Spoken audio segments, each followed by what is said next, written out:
سورۃ التغابن۔ بسم اللہ الرحمن الرحیم۔ یسبح للہ ما فی السماوات وما فی الارض۔ اللہ کی تسبیح کر رہی ہے ہر وہ چیز جو آسمان و زمین میں ہے۔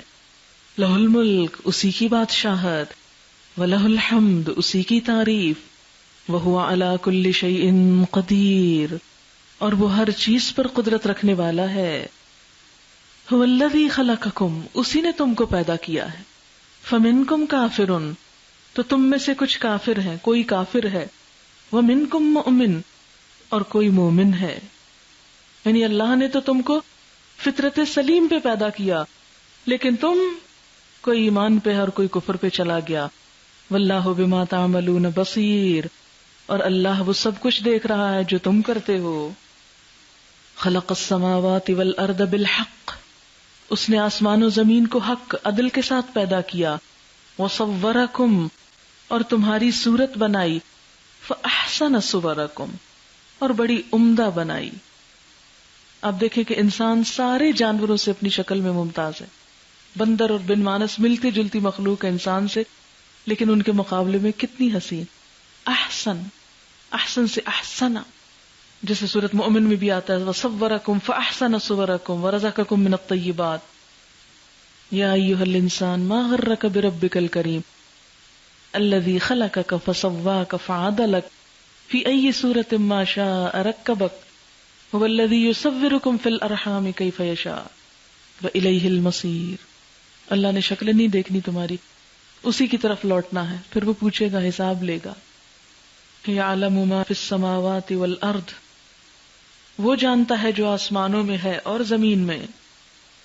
وَيَعْلَمُ مَا تُسِرُّونَ وَمَا تُعْلِنُونَ، اور وہ جانتا ہے جو تم چھپاتے ہو اور جو تم ظاہر کرتے ہو۔ وَاللَّهُ عَلِيمٌ بِذَاتِ الصُّدُورِ، اور اللہ سینوں کے بھید تک جاننے والا ہے۔ أَلَمْ يَأْتِكُمْ نَبَأُ الَّذِينَ كَفَرُوا مِنْ قَبْلُ، کیا تمہیں ان لوگوں کی خبر نہیں پہنچی جنہوں نے اس سے پہلے کفر کیا؟ فَذَاقُوا وَبَالَ أَمْرِهِمْ، پھر انہوں نے چکھی شامت اپنے کام کی، اپنے اعمال کا مزہ چکھا۔ وَلَهُمْ عَذَابٌ أَلِيمٌ، اور ان کے لیے دردناک عذاب ہے۔ ذَلِكَ بِأَنَّهُ كَانَتْ تَأْتِيهِمْ رُسُلُهُمْ بِالْبَيِّنَاتِ، یہ اس لیے کہ آئے تھے ان کے پاس ان کے رسول کھلی نشانیاں لے کر۔ فَقَالُوا، تو وہ کہنے لگے، أَبَشَرٌ يَهْدُونَنَا، انسان ہمیں ہدایت دیں گے، بشر ہم کو ہدایت دے گا۔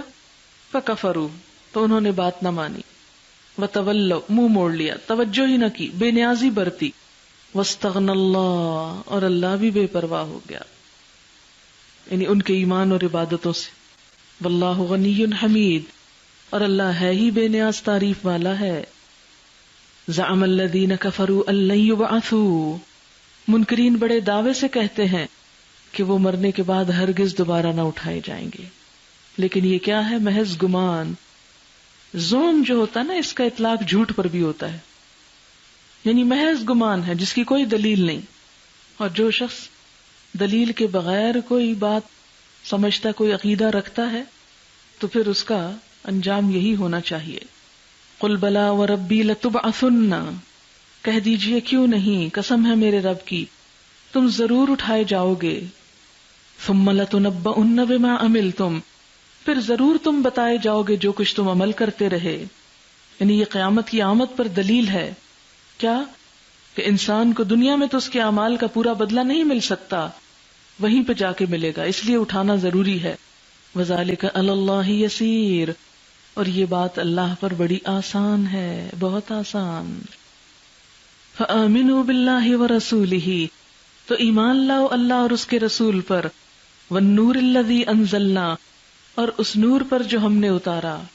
اب یہ رسول کے بعد نور کیا ہے؟ قرآن۔ واللہ بما تعملون خبیر، اور اللہ ساتھ اس کے جو تم عمل کرتے ہو خبر رکھتا ہے۔ یوم یجمعکم، جس دن وہ تم کو جمع کرے گا۔ لیوم الجمع، جمع ہونے کے دن۔ ذالک یوم التغابن، یہ ہے دن غبن دینے کا، نقصان کا دن۔ تغابن قیامت کے ناموں میں سے ایک نام۔ یوم الجمع اور یوم التغابن، ایک ہی آیت میں قیامت کے دو نام، یوم الجمع اور یوم التغابن۔ تغابن جو ہے غبن سے ہے، غبن سے بھی اور غبن سے بھی، یہ زیادہ تر خرید و فروخت اور لین دین کے معاملے میں بولا جاتا ہے۔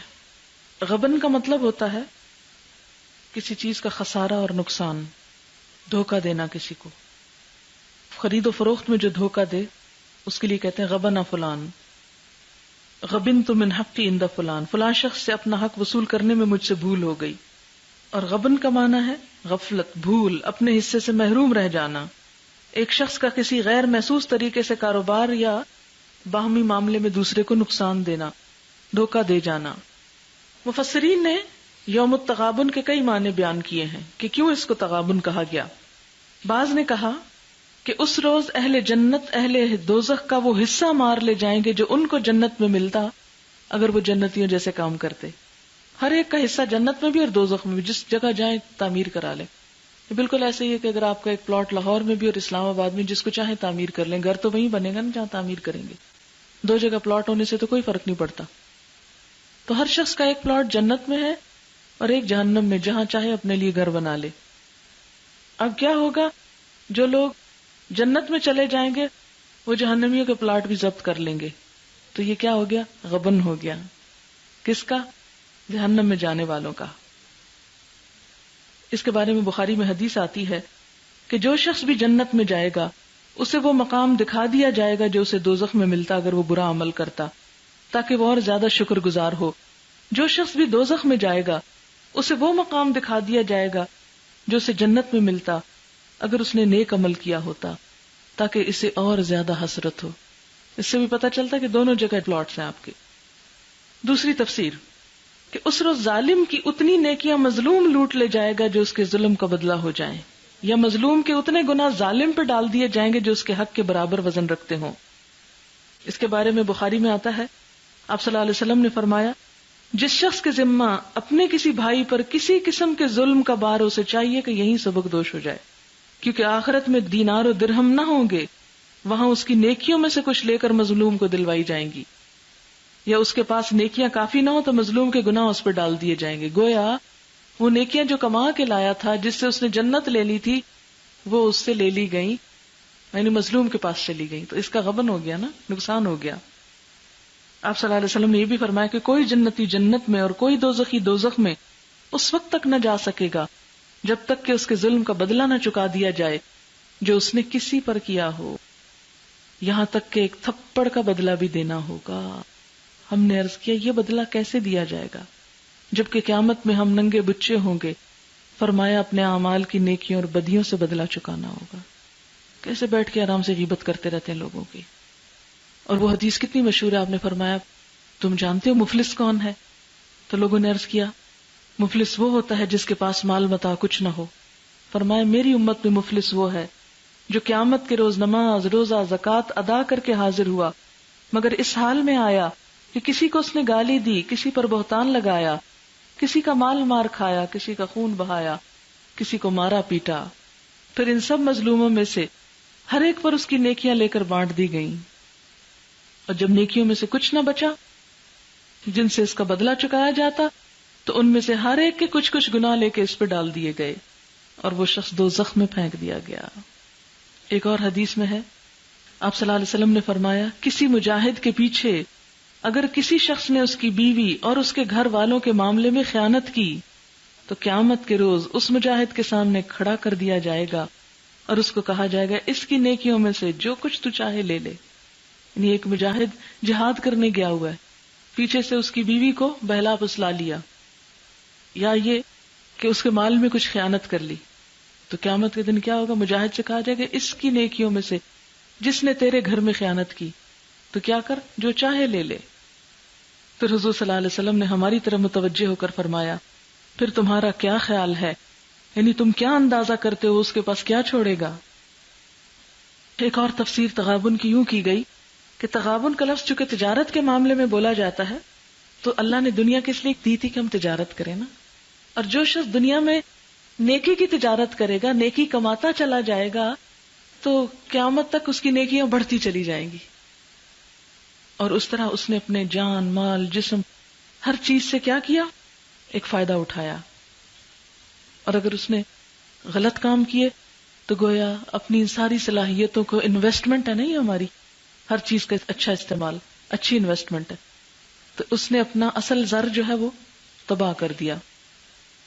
ذالک یوم التغابن ومن یؤمن باللہ ویعمل صالحا یکفر عنہ سیئاتہ، اور جو اللہ پر ایمان لایا اور نیک عمل کیے اللہ اس کے گناہ جھاڑ دے گا اور اسے ایسی جنتوں میں داخل کرے گا، یدخلہ جنات تجری من تحتها الانہار خالدین فیہا ابدا، جن کے نیچے نہریں بہتی ہوں گی، یہ لوگ ہمیشہ ہمیشہ ان میں رہیں گے. ذالک الفوز العظیم، یہی بڑی کامیابی ہے. والذین کفروا وکذبوا بآیاتنا، اور وہ لوگ جنہوں نے کفر کیا اور ہماری آیات کو جھٹلایا، اولئک اصحاب النار، یہ دوزخ والے ہیں. خالدین فیہا، اس میں ہمیشہ رہیں گے. وبئس المصیر، کتنا برا ٹھکانہ ہے. ما اصاب من مصیبت الا باذن اللہ، کوئی مصیبت نہیں آتی مگر اللہ کے اذن سے آتی. جسے پیچھے بھی پڑھا نا آپ نے سورۃ الحدید میں، تو اللہ تعالیٰ فرماتے ہیں اس سے پہلے کہ ہم اسے لائیں ہم پہلے سے ہی لکھ چکے ہوتے ہیں. ایسے موقع پر مصیبت آنے پر وَمَن يُؤْمِن بِاللَّهِ يَهْدِ قَلْبَهُ، جو اللہ پر بھروسہ کرے گا اللہ اس کے دل کو ہدایت دے گا، دل ٹھنڈا رہے گا، پرسکون رہے گا، سیدھے راستے پہ چلے گا. کوئی اللہ سے بدگمانی نہیں، کوئی حسرت نہیں، کوئی یاس نہیں، کوئی کاش کا دروازہ نہیں. کیونکہ کہتے ہیں نا جب انسان کاش کہتا ہے کاش یہ نہ ہوتا، کاش وہ نہ ہوتا، تو شیطان کو داخل ہونے کا راستہ مل جاتا ہے، پھر آگے آ کے شیطان بہکاتا چلا جاتا ہے.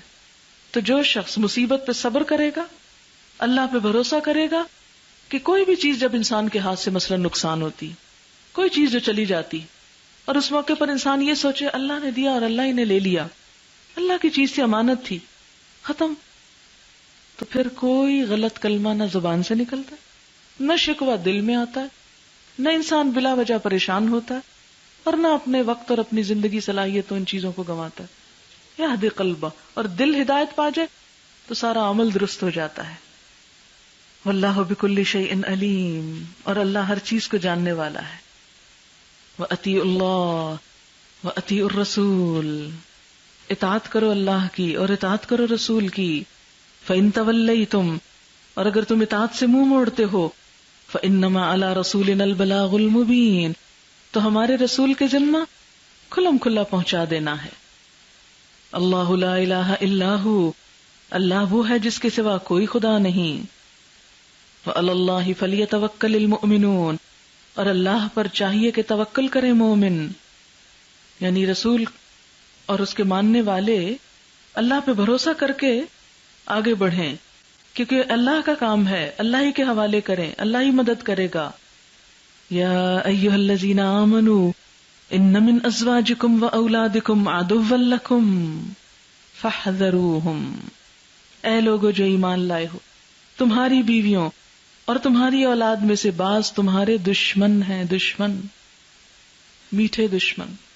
وَإِن تَعْفُوا وَتَصْفَحُوا وَتَغْفِرُوا، اگر معاف کر دو، عفو درگزر سے کام لو، معاف کر دو، بخش دو، تو اللہ بھی غفور الرحیم ہے. اولاد ہو یا ازواج ہوں، شوہر ہوں یا شوہر کے لیے بیوی، انسان ان کے معاملے میں انتہائی کمزور ہے، انتہائی کمزور. ساری دنیا کو اصول اور ضابطے اور قاعدے سکھاتا ہے، یہاں آ کے سب بھول جاتا ہے.